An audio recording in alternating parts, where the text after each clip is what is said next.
മലയാള സാഹിത്യത്തിലെ വളരെ പ്രധാനപ്പെട്ട ഒരു വ്യക്തി, താങ്കൾ വിചാരിച്ച വ്യക്തിയുടെ ബന്ധുവാണ്.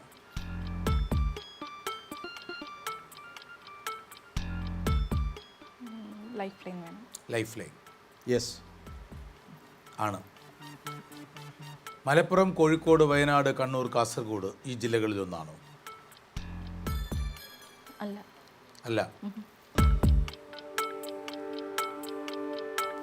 താങ്കൾ വിചാരിച്ച വ്യക്തി ജീവിതത്തിൽ മനുഷ്യർക്കുണ്ടാകുന്ന ദൗർഭാഗ്യം കൊണ്ട് തന്നെ വിധിയുടെ ചില വല്ലാത്ത സ്ട്രോക്കുകളാലും ഷോക്കുകളാലും അംഗവൈകല്യവും ഭാഷണശേഷിയും കേൾവിശേഷിയും ഒക്കെ ചോദ്യം ചെയ്യപ്പെടുന്ന മനുഷ്യരുണ്ടല്ലോ. അങ്ങനെ വല്ലാതെ കണ്ട് ബുദ്ധിമുട്ടുകൾ അനുഭവിക്കുന്ന കുട്ടികളുടെ സമൂഹത്തിനു വേണ്ടി സർഗാത്മകമായ സംഭാവനകൾ ചെയ്യുന്ന ഒരാളാണ് ലൈഫ് ലൈൻ. യെസ്. താങ്കൾ വിചാരിച്ച വ്യക്തിക്ക് നൃത്തത്തിൽ ഡോക്ടറേറ്റ് ലഭിച്ചിട്ടുണ്ടോ? ഉണ്ട്. ഒരു പാട്ട്. നാനൊരു സിന്ത് കാവടിച്ചിന്ത്, നാനൊരു സിന്ത് കാവടിച്ചിന്ത്, രാഹം புரியவில்ல, உள்ள சோகம் தெரியவில்ல, தந்தை இருந்தும் தாயும் இருந்தும் சொந்தம் எதுவுமில்ல, அது சொல்ல தெரியவில்லை. நானொரு சிந்து காவடிச்சிந்து, ராகம் புரியவில்லை, உள்ள சோகம் தெரியவில்லை.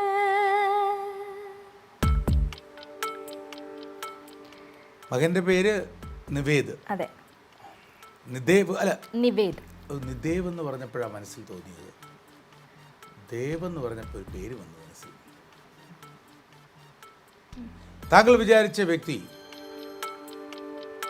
മലയാള സാഹിത്യത്തിൽ വളരെ ഗൗരവമായ ഉജ്ജ്വലമായ രചനകളിലൂടെ അക്ഷരങ്ങളുടെയും ചിന്തകളുടെയും ലോകത്ത് പുതിയ പാഠശാലകൾ സൃഷ്ടിക്കുവാൻ പര്യാപ്തനായ ശ്രീ മേത്തിൽ രാധാകൃഷ്ണൻ്റെ അനന്തിരവളായ, നൃത്തത്തിൽ തൻ്റെ പ്രാഗൽഭ്യം ഉജ്ജ്വലമായി തെളിയിച്ച, ഇപ്പോഴാകട്ടെ പറയാനും മിണ്ടാനും ഒന്നും കഴിവില്ലാത്ത കുട്ടികളുടെ അരികിലേക്ക് ആംഗ്യങ്ങളിലൂടെ ചലനങ്ങളിലൂടെ നൃത്തത്തിൻ്റെ അനന്ത സാധ്യതകൾ അവരിലേക്ക് പകർന്നു കൊടുക്കുന്ന പുതിയ കലാശീലങ്ങൾ സൃഷ്ടിച്ച സർഗപ്രതിഭയായ പെർഫോമർ മേത്തിൽ ദേവികയാണോ മനസ്സിൽ? അതെ.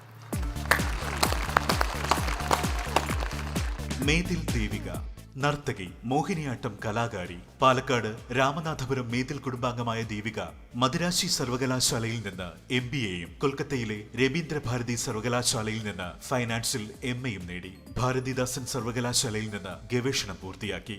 നൃത്താധ്യാപികയും പാലക്കാട് ശ്രീപാദ നാട്യകളരിയുടെ ഡയറക്ടറുമാണ്.